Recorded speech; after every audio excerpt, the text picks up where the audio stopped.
Kingmakers IAS Academy for UPSC and TNPSC admissions. Call 9442277273. தமிழகத்தில் தேர்தலில் 6 ஆண்டுகள் போட்டியிடாத 42 அரசியல் கட்சிகளின் பதிவினை இந்திய தேர்தல் ஆணையம் ரத்து செய்துள்ளது. தேர்தல் ஆணையத்தின் இத்தகைய நடவடிக்கை அரசியல் சூழலில் பரபரப்பை ஏற்படுத்தியுள்ளது. தமிழக அரசியலில் அதிரடி மாற்றம். தேர்தலில் தொடர்ந்து போட்டியிடாத 42 அரசியல் கட்சிகளின் பதிவு அங்கீகாரத்தை இந்திய தேர்தல் ஆணையம் ரத்து செய்துள்ளது.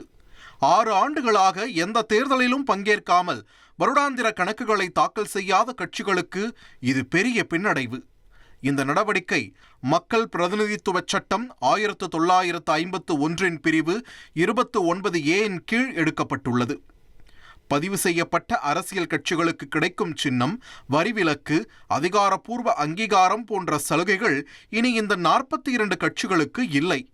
இது தமிழகத்தில் மட்டுமல்ல, நாடு முழுவதும் 2 கட்டங்களாக நடவடிக்கை மேற்கொள்ளப்பட்டுள்ளது.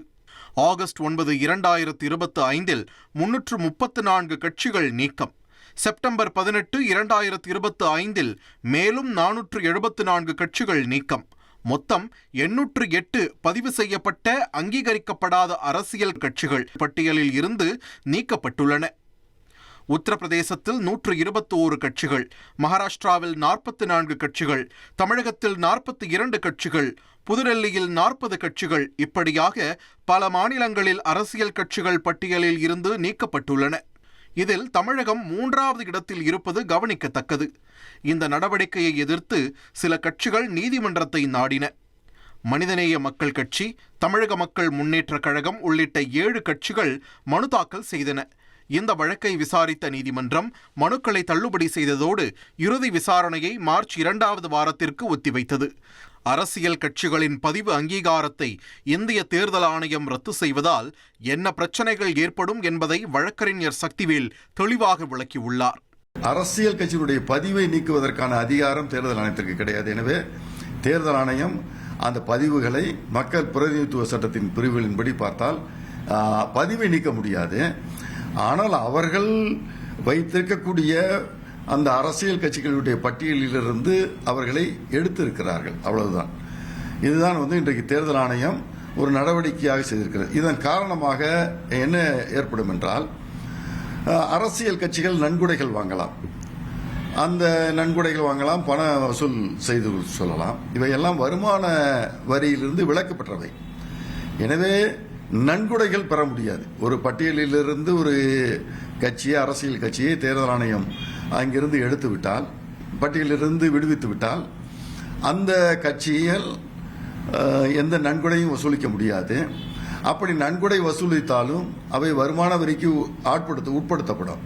தேர்தல் ஆணையத்தினால தேர்தலின் போது ஒவ்வொரு அரசியல் கட்சிகளுக்கும், பதிவு செய்யப்பட்ட அரசியல் கட்சிகளுக்கு 20 நட்சத்திர பேச்சாளர்கள் மாநிலம் முழுவதும் சென்று பிரச்சாரம் செய்வதற்கு அவர்களுக்கு உரிமை வழங்கப்படும், அந்த அனுமதி வழங்கப்படும். அத்தகைய அனுமதியை அவர்கள் பெறுவதற்கு இயலாது. தேர்தல் கால சில நடவடிக்கைகளை அவர்கள் பெறுவதற்கு முடியாது. அதே போல மாநிலம் முழுவதும் பொது சின்னம் பெறுவதற்கும் அவர்களுக்கு சிக்கல்கள் ஏற்படும். இதுதான் குறிப்பிட்டு சொல்ல வேண்டும் என்றால், இந்த பதிவு பட்டியலிலிருந்து, அரசியல் கட்சிகளினுடைய பட்டியலிலிருந்து அந்த கட்சிகள் நீக்கப்பட்டிருக்கக்கூடிய அடிப்படையில் அவர்களுக்கு ஏற்படக்கூடிய இழப்புகள் என்று பார்த்தால் இத்தகைய இழப்புகள் ஏற்படுவதற்கு வாய்ப்புகள் இருக்கிறது. சிறு கட்சிகள் தங்கள் அடையாளத்தை இழந்து பெரிய கட்சிகளிடம் இணையும் நிலை உருவாகலாம். தமிழகத்தில் ஏற்கனவே சில சிறு கட்சிகள் திமுக மற்றும் அதிமுக போன்ற முக்கிய கட்சிகளிடம் இணையும் சூழல் உருவாகி வருகிறது. இந்த கட்சிகள் மீண்டும் தங்களை ஒரு அங்கீகாரம் செய்யப்பட்ட அல்லது பட்டியலில் இணைத்துக் கொள்ளக்கூடிய ஒரு கட்சிகளாக வருவதற்கான வாய்ப்புகள் இருக்கிறது என்றால் இருக்கிறது, இல்லை என்று சொல்ல முடியாது. ஏனென்றால் எந்த ஒரு கட்சியை நான் முன்பே சொன்னது போல தேர்தல் ஆணையம் முழுமையாக அவர்களுடைய பதிவை ரத்து செய்ய முடியாது என்ற அடிப்படையில் இதே கட்சிகள் மீண்டும் தாங்கள் தேர்தலிலே போட்டியிடலாம், இந்த பெயரிலே போட்டியிடலாம். அப்படி பெயரிலே போட்டியிடும் போது தொடர்ந்து அவர்கள் போட்டியிடுவதற்கான அந்த நிலை ஏற்படும் போது தேர்தல் ஆணையம் மீண்டும் அவர்களை கட்சியை பதிவை ஏற்றுக்கொண்டு பட்டியலிலிருந்து எடுத்ததை விடுவித்து மீண்டும் பட்டியலிலே அவர்கள் இணைப்பதற்கான வாய்ப்புகள் இருக்கிறது. அவர்கள் தொடர்ந்து தங்களுடைய வரவு செலவு கணக்குகளை, ஆண்டு கணக்குகளை, தேர்தல் கால அந்த கணக்கு செலவினங்களை எல்லாம் அவர்கள் தொடர்ந்து சமர்ப்பித்து வந்தால் தேர்தல் ஆணையம் மறுபரிசீலனை செய்து அவர்களை மீண்டும் அந்த பட்டியலில் இணைத்துக் கொள்வதற்கு வாய்ப்பு இருக்கிறது. ஏனென்றால் அவர்கள் முழுமையாக அவர்களுடைய அரசியல் கட்சிகளுடைய பதிவு என்பது ரத்து செய்யப்படவில்லை. தேர்தல் நேரத்தில் பதிவு ரத்து, போட்டியிட முடியாத நிலை, இது ஜனநாயகத்திற்கு சவாலா அல்லது அரசியல் ஒழுங்கை உறுதி செய்யும் சுத்திகரிப்பா? தந்தி டிவி செய்திகளுக்காக சென்னையில் இருந்து செய்தியாளர் Bhaskaran. Kingmakers IAS Academy for UPSC and TNPSC admissions call 9444227273.